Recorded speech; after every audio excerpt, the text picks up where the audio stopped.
I'm Paul Galjan. I'm with the VxRail product management team, and I want to thank you for joining us on this session about deployment options around VxRail. Now, to date, VxRail deployment has, we've always sold it with either services from a partner or from Dell Pro Deploy. It's a good solution. You know, a VxRail deployment, although it's only one product, it impacts multiple areas of your data center, whether that's compute, networking, virtualization, storage. And so with a services-oriented, deployment service, you get access to all of that domain expertise, whatever of that domain expertise that you need, and you get project management around all of it, right? And you get documentation and all things like that, right? But some of our customers have been with VxRail for, almost all of its 5-year journey. And they have clearly established deployment patterns. They know what the impact of their design choices are in their environment.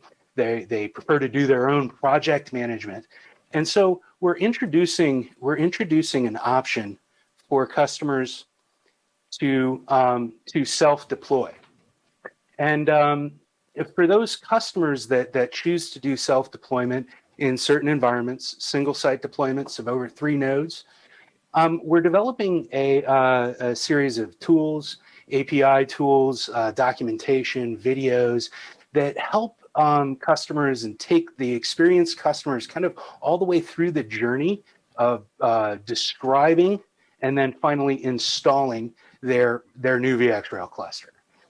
And so one of the centerpieces of this effort is the configuration portal. It's a web portal that we've been using internally for about a year now. We've had hundreds of monthly active users for this portal, and we're going to be making it available externally to customers as well. And the purpose of the portal is really you're just going to describe what your desired end state for your cluster is going to be, all the configuration options and settings, and it outputs a code, JSON file, for you that corresponds to that desired state. And then you can apply that, use it as a template, and what have you. And so today, Curtis Edwards from our Geos team, VxSeals, is going to be stepping us through a demonstration of that portal. So, Curtis? Can I ask this may be a very basic question, but prior to this, were customers not allowed to do their own deployments? Customers are allowed to do what they would like with their clusters within the support, but along with each of the, along with our deployments, we required that customers have access to either partner expertise or a Dell Pro Deploy. And so customers don't necessarily have to buy Pro Deploy services, but they do have to work with an experienced partner to date. The tooling that you're seeing today is really taking that last step and really extending that all the way to so that the customer can manage their own deployments and really, from programmatic standpoint, really describe their infrastructure as these series of JSON files that can be managed in a configuration management system. Thanks. Thanks, Paul. As Paul said, my name is Curtis Edwards. I am part of the Geos team. I am a global engineering technologist.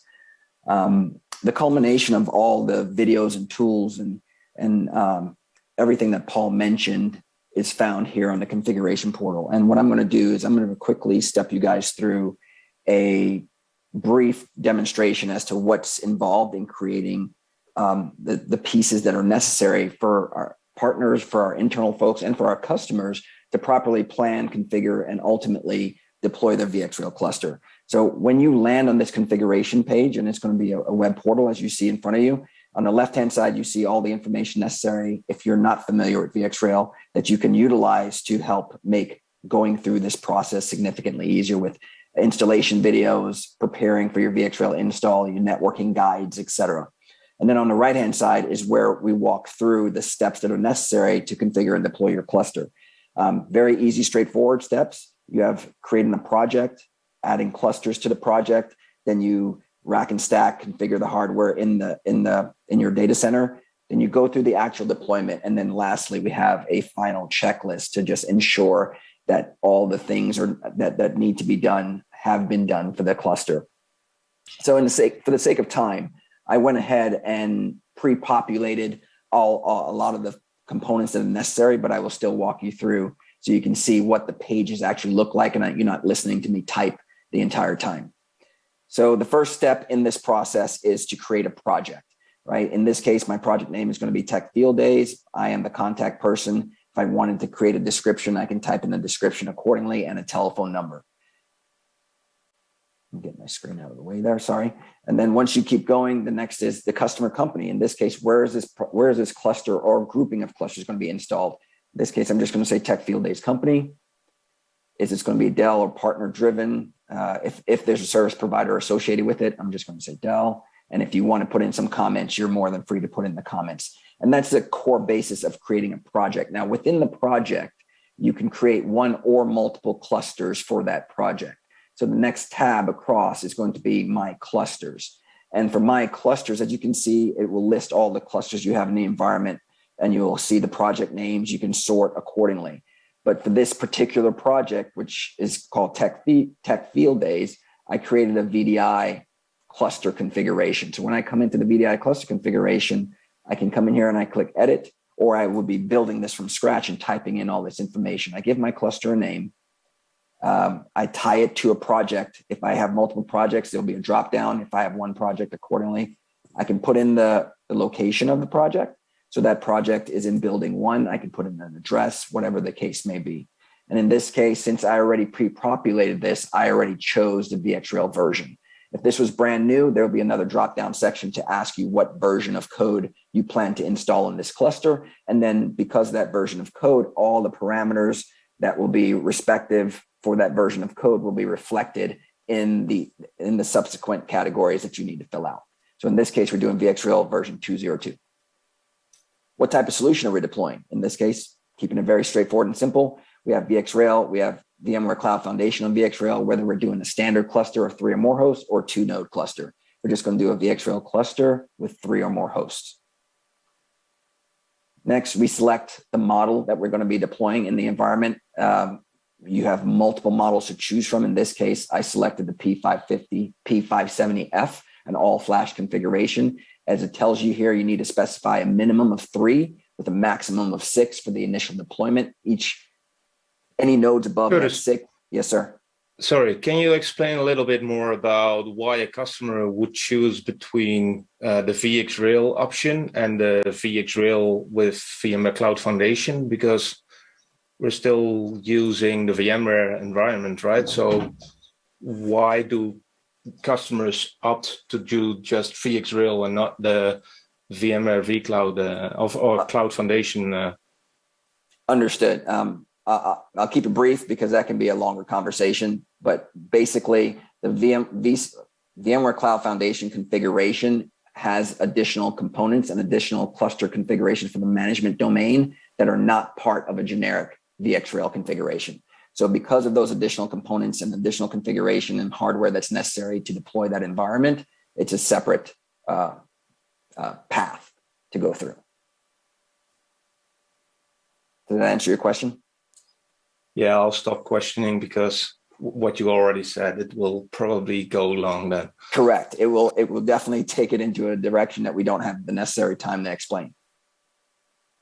All right, so I will continue. And Curtis, yes, sir. You're limiting to 6 nodes. I mean, it seems relatively limited considering VxRail can support 64 nodes per cluster and multiple clusters, et cetera, et cetera. Very good question, right? So yes, it is limited at 6 nodes. I mean, we have our sweet spot, so to speak, for our initial deployments. In the past, we were able to do more nodes, and we decided that because if we keep it smaller, if some customers run into problems and the information starts to be deployed across multiple nodes, and there's a problem that requires a reset or rebuild of the environment to start over from a factory default, it will just be too many nodes for a customer to kind of go through and have to reconfigure, reinitialize.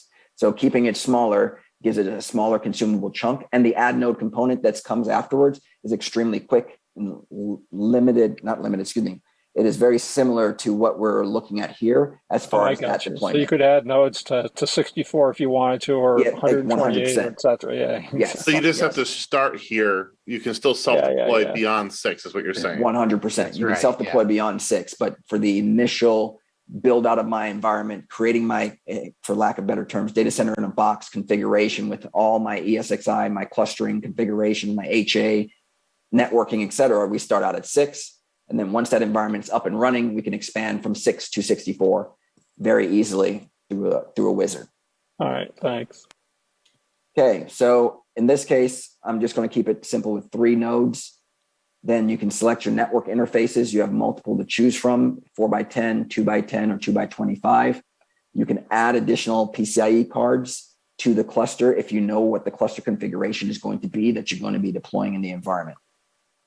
From there, we have 2 options for discovery. We have automatic discovery and IP address discovery.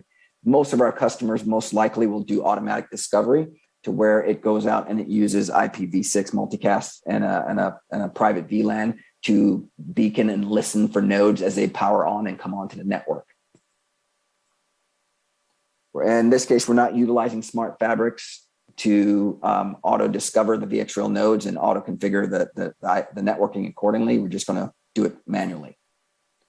We have 2 options for a deployment method. We can do a step-by-step, or we can upload a configuration file. If we already have a configuration file that is on the same or similar version, we can use that as our baseline template and then start to change and manipulate the fields accordingly. In this case, we're just going to do a step-by-step. So this is pretty much where it really, the nuts and bolts start to really meet the things that the customer is looking to accomplish as their end goal. There are no command line stuff here. There's no having to understand how to configure vSAN. Everything that we need from a deployment JSON file is IP addresses, host names, naming conventions, and that's pretty much it. So as we go through, you'll see how simple this is to deploy and fill out the information. It asks you for your top level domain, your vCenter server, whether you're using an internal vServer internal to the cluster, or you already have a vCenter server in the environment that you plan to use. DNS servers, external in this case, or we can have an internal one, IP address if you choose external. NTP servers if you have one or multiple, or a syslog server. That's a baseline. Then from there, you enter into your VDS settings. By default, predefined, and then you pick based on your configuration, what you're looking to deploy, whether it's a 2x10 or a 4x25. If you wanted to go deeper as a customer or as an installation requirement, you can change the number of VDSs to a maximum of 2, and you can configure what traffic ends up on which VDS accordingly and get pretty granular as to the configuration that you're looking to do. In this case, again, keeping it simple, we'll stay on predefined. Next comes your vCenter server settings, where you put in your vCenter server host name, IP addresses, whether you want to join single sign-on, whether or not you want to use the same password for all accounts. In this case, I'm just going to use the same password. We do not capture passwords in the portal. The passwords will be typed in by the customer or the implementation team on site when the actual environment is being deployed. If you wanted to, in advance, you can edit the JSON file that the configuration portal will produce, and you can manually put in your passwords at that point in time. So Curtis, this is actually, I know it's creating a factory build order and a factory deployment configuration. I mean, because there's a part of this that's done in the factory. There's a part that's done on site, right? Correct. So what this is creating here is basically a parameters file that will be utilized to configure the entire environment based on what the customer wants to do. So the configuration is done in the factory? There's a default configuration that's there from the factory. I got you. And that configuration will be redeployed with the customer parameters accordingly. All right, thanks.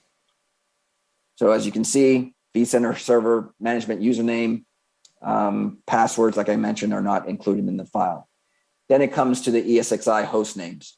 In this case, if you did advanced, you will be specifying each host's name accordingly. You can specify whether in the same rack or in different racks, same credentials, etc. Host name is given. The IP address is given, typed in, what rack name you want. If you have a rack and row accordingly, you can be as granular as you want for this. If you select advanced, the benefit of selecting advanced is if you needed to have host names that were not contiguous. You wanted host number 1 to be Tom, host number 2 to be Jerry, host number 3 to be Sam. But if you wanted it to be simple and even faster and contiguous in the naming convention, you can select autofill. You specify names such as demo, node, and then it populates the rest, including the top level domain that you specify in the earlier screens. More information in regards to VxRail Manager. See, if I look over to the left here real quick, it tells me that there's an error. I can come back to the host settings to try to see where does my error exist. Let's change this up a minute here and say demo node. So you can see as I type, it fills in the information in my preview to show me what my node convention, naming convention would be. So I'm just going to put in IP addresses, same rack, same credentials, ESXi. I'll just fill it out this way. Okay, all the information is filled out. I'll give it the same rack name.